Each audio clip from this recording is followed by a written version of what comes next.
Assalamualaikum warahmatullahi wabarakatuh.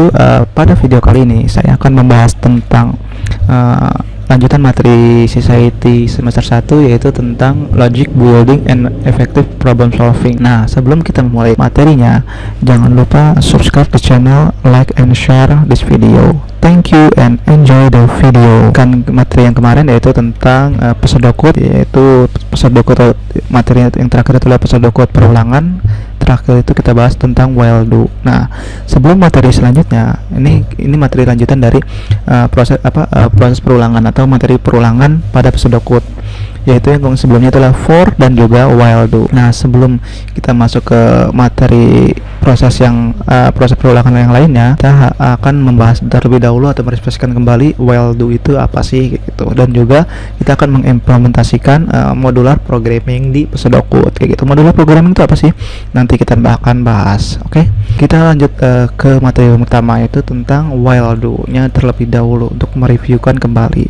Nah, while do itu adalah proses perulangan ketika nilainya true atau kondisinya terlebih dahulu true, baru akan diproses inputan oleh si usernya. Apabila nilainya belum true, maka proses perulangannya akan terus berjalan seperti itu. Nah, contohnya seperti ini. Nah, sedangkan apabila kondisinya sudah terpenuhi, maka baru proses dari inputan usernya baru akan dijalankan. Nah, sedangkan repeat until itu adalah kebalikannya dari while do, yaitu prosesnya terlebih dahulu yang akan dikerjakan, baru kondisinya di akhir baru akan dijalankan seperti itu. Jadi kalau di kondisi repeat until itu harus kondisinya adalah sama dengan harus true kayak gitu, harus nilainya sesuai dengan yang diinputin oleh si usernya atau hasil dari si usernya, baru akan diproses ke meja repeat until selanjutnya. Jadi kalau untuk repeat until intinya adalah kebalikan dari while do. Kalau while do itu kondisinya terlebih dahulu, baru programnya akan jalan atau baru instruksi yang diinginkan oleh si usernya itu akan jalan. Sedangkan repeat until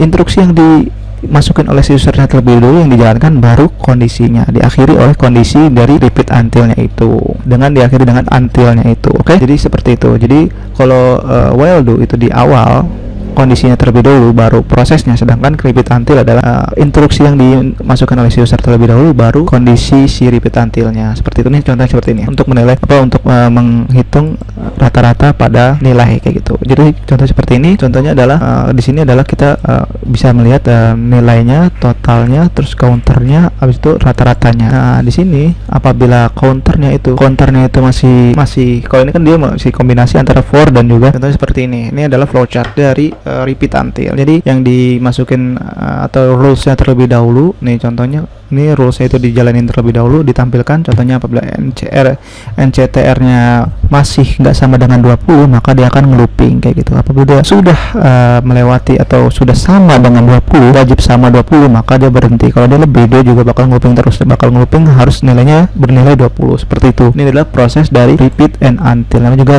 repeat dulu, baru repeatnya berapa kali, untilnya sampai makanya kenapa disebut repeat until adalah repeatnya berapa kali sampai rulesnya berapa. Ini contohnya. Nah, kita masuk ke materi selanjutnya, yaitu adalah modular approach to programming atau bahasa pemrograman menggunakan modular kayak gitu. Ini fungsinya di pseudocode itu apa sih? Untuk memudahkan kalian tidak harus membuat program di dalam satu main program saja. Jadi kalian bisa pecah ke dalam subprogram, atau kalau di bahasa pemrograman tuh bisa dibagi menjadi kelas-kelas gitu. Jadi ketika kelas A ingin berhubungan kelas B, maka kelas A itu harus menjadi parentnya dari kelas B, seperti itu contohnya. Jadi variabel yang ada di kelas A itu tidak harus ditulis kembali di kelas B, jadi tinggal panggil aja variabelnya apa tanpa harus dideklarasi terlebih dahulu. Itu contoh dari modular di dalam bahasa pemrograman. Jadi ada sifat turunan dari kelas A yang dapat diwariskan di kelas B kayak gitu. Jadi ada pewarisan sifat. Jadi kalau bahasa pemrograman itu ada rulesnya, ada sekitar 4 rules untuk bahasa pemrograman atau OP.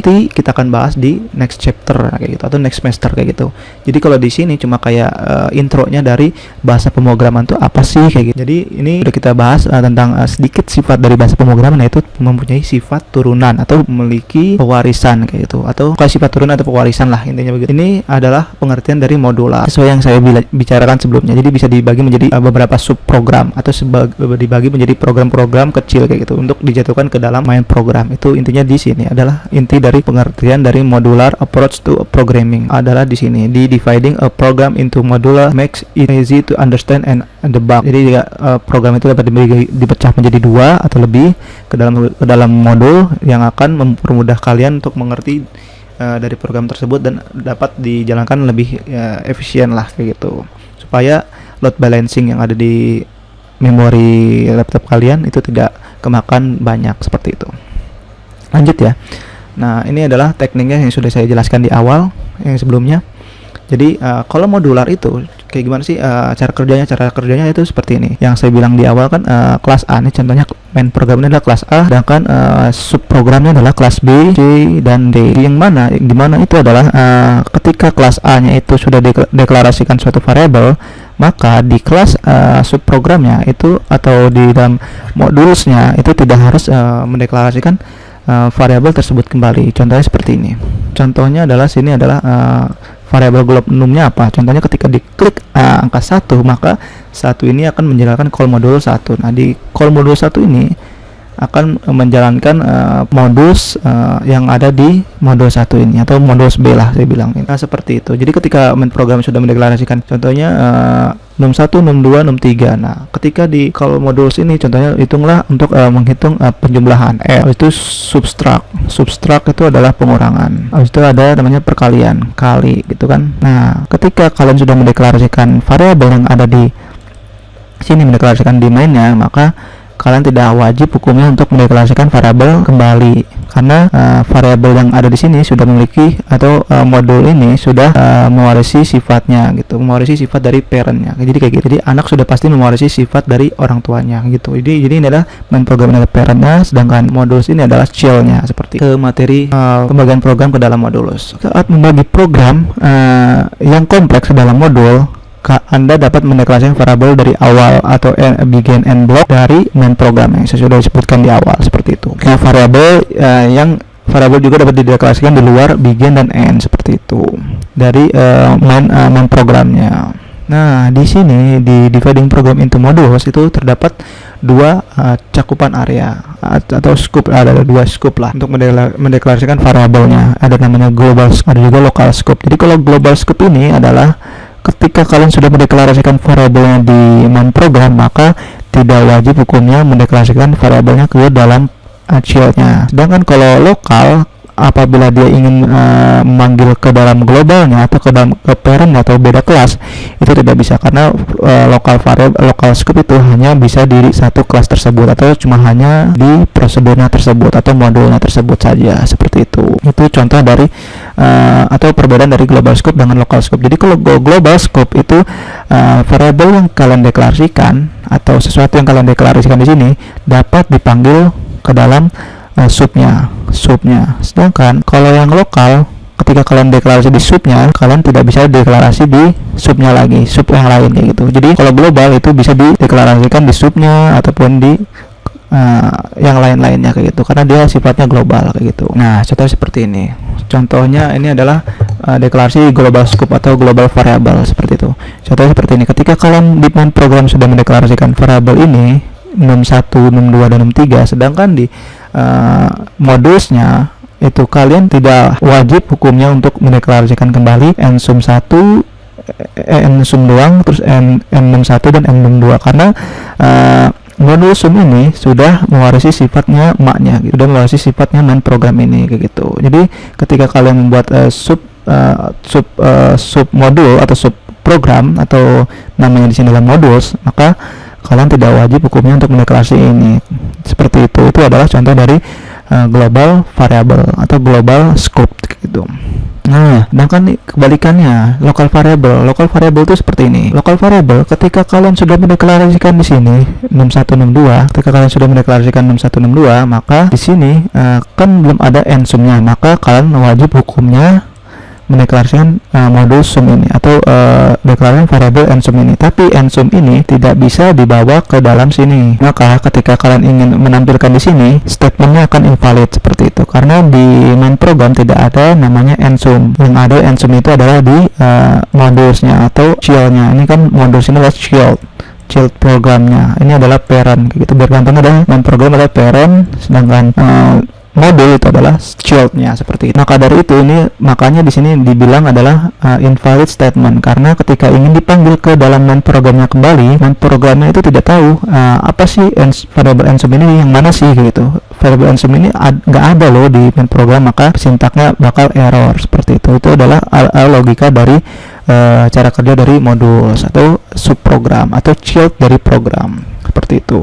Jadi ketika child ingin dipanggil, variable child-nya ini ingin dipanggil ke dalam variable parent, maka itu tidak bisa karena tidak memiliki sifat warisan. Karena kan anak itu nggak mungkin mewarisi sifat mewarisi sifat dia ke ibunya, kan nggak mungkin. Jadi adanya kebalikan kan, ibu mewarisi sifat anaknya seperti itu. Itu contoh dari bahasa pemrograman. Ini adalah salah satu sifat dari bahasa pemrograman yang diimplementasi ke dalam pseudocode seperti itu. Jadi kalau kalian agak kurang paham, nah itu harus diulang materinya atau video ini 1-2 kali lah, 2-3 kali lah. Macam-macam modulus di pseudocode itu ada 2, ada prosedur dan juga ada function. Nah, di materi yang hari ini kita akan membahas yang ini dulu, prosedur. Nah, prosedur itu apa sih? Prosedur itu adalah sekumpulan pernyataan yang melakukan melakukan tugas tertentu. Nah, fungsionalitasnya itu sebagai mekanisme pengembalian panggilan atau call return. Jadi prosedur itu wajib diakhiri dengan call return. Nah, ini step by step untuk mekanisme dari call return. Jadi call return itu ada rulesnya. Rules yang pertama adalah memanggil prosedurnya, habis itu kedua adalah membuat kumpulan pernyataan yang disimpan dalam prosedur yang dijalankan. Jadi membuat suatu set statement di dalam prosedur yang dijalankan, dan yang terakhir adalah mengontrol return value untuk program itu ditampilkan ke dalam main programnya seperti itu. Itu rules dari prosedur seperti itu. Selanjutnya ini adalah cara pembuatan dari modulus seperti itu. Modulus yang pertama dalam prosedur. Jadi untuk mendeklarasikan, jadi begini, ini adalah cara deklarasi prosedur. Cara deklarasi prosedur adalah kalian harus memanggil atau membuat nama prosedurnya terlebih dahulu, memanggil prosedurnya, baru memanggil atau membuat variabel dari prosedurnya. Jadi hukum wajibnya adalah membuat pertama statementnya adalah prosedur. Ketika kalian ingin membuat prosedur, kalian harus pertama itu adalah membuat atau mengartikan perintah prosedur, baru nama prosedurnya. Itu seperti ini. Jadi prosedur, nama prosedurnya. Nah, untuk statement di dalamnya hampir sama lah untuk kayak main program, tapi bedanya ini kan sub dari main programnya seperti itu. Nah, untuk cara pemanggilan prosedur itu adalah dengan cara memanggilnya adalah call prosedur namanya apa seperti ini. Ini adalah contoh dari implementasi dari prosedur yang kita akan jalankan. Ini di sini adalah contohnya adalah membuat suatu prosedur untuk average, dan juga membuat satu prosedur untuk menampung nilai dari si student. Jadi seperti itu. Jadi kita membuat dua prosedur seperti itu. Nah, untuk step by stepnya akan yang saya sudah bilang itu, dia mendeklarasikan dua prosedurnya. Nah, di main programnya itu kita deklarasinya apa aja sih? Kita harus deklarasinya itu adalah memanggil prosedurnya itu, mendeklar prosedurnya itu prosedur accept dan juga prosedur average, yang supaya prosedur accept dan average ini dapat digunakan di dalam main program kita. Apabila kita tidak menuliskan ini di main program, maka ketika di call itu tidak akan bisa kayak gitu. Ini rules dari pemanggilan prosedur seperti main programnya, atau di sini kita nyebutnya adalah mendeklarasikan global variable, karena kita ilmu yang tadi kita implementasikan. Jadi di global variable kita mendeklarasikan ini numerik tes 1, tes 2 dan tes 3 serta average-nya dan juga nama studentnya. Nah, ketika ini sudah dideklarasi di main programnya, maka di prosedur tidak wajib hukumnya atau tidak wajib hukumnya mendeklarasikan variabel itu lagi, karena ketika dideklarasi lagi maka variabel yang ada di prosedur accept ini tidak berlaku seperti itu, karena parentnya aja udah dibuat, ngapain kamu buat lagi gitu, karena itu memboroskan memori atau cache yang ada di memori kalian, memori Visual Studio kalian atau kode editor kalian seperti itu. Karena ini main program yang menggunakan looping untuk menjalankan programnya, yaitu kita menggunakan looping for. Nah, for di sini adalah ketika kondisinya itu harus lebih dari 10 baru bisa jalan program atau prosedur call prosedur accept dan average-nya. Seperti itu. Apabila dia tidak atau masih kurang dari 10, maka dia ngelooping terus. Jadi kayak gitu. Contohnya ini 11, maka dia baru jalan call accept dan call average-nya, seperti itu. Nah, di call accept ini, jadi ketika kalian membuat main program seperti ini, maka yang akan jalan itu adalah prosedurnya call accept. Nah, call accept ini adalah ini sintak code program yang ada di prosedur accept ini adalah ini. Ketika kalian ini jalan, maka prosedur accept yang jalan. Prosedur accept itu adalah perintahnya seperti ini. Masukkan nama Anda. Nah, di accept student ini ada variable student ini, maka karena kita sudah membuat deklarasi variable studentnya itu di global, maka tidak wajib hukumnya di sini mendeklarasikan variabel terlebih. Tidak wajib hukumnya mendeklarasikan variabel lagi, seperti itu. Nah, di sini selanjutnya adalah memasukkan variabelnya, memasukkan nilainya, nilai 1, 2 dan 3-nya, tes nilai 1 dan nilai 3-nya. Apabila sudah, kita lari ke prosedur selanjutnya itu average. Average ini adalah di average yang akan jalan, average itu adalah prosedur average yang akan jalan. Prosedur average ini kita akan membuat suatu instruksinya adalah average atau menghitung dari average itu berapa, habis itu menampilkan studentnya. Kenapa ini bisa dijalankan variabel ini, variabel c student name sama average ini, karena kita mendeklarasikan c student name dan average ini adalah di global. Beda lagi kasusnya apabila kita mendeklarasikan c student dan c test ini di c student dan c test ini ada di dalam accept, maka untuk dapat dipanggil di average itu tidak bisa, seperti itu. Jadi hanya sifatnya lokal. Jadi kalau ini di c student ini, maka sifatnya variabelnya adalah global. Kenapa global? Karena dapat dipanggil di kelas mana saja ataupun di prosedur mana saja, seperti itu. Itu contoh implementasi dari prosedur yang kita sudah kerjakan. Jadi materi hari ini sudah tercoverage ya, dari materi for-nya, looping-nya, materi prosedurnya, terus materi tentang global variable dan juga local variable itu sudah tersampaikan di contoh soal seperti ini. Oke, terima kasih atas perhatiannya. Kurang lebihnya mohon maaf. Wassalamualaikum warahmatullahi wabarakatuh.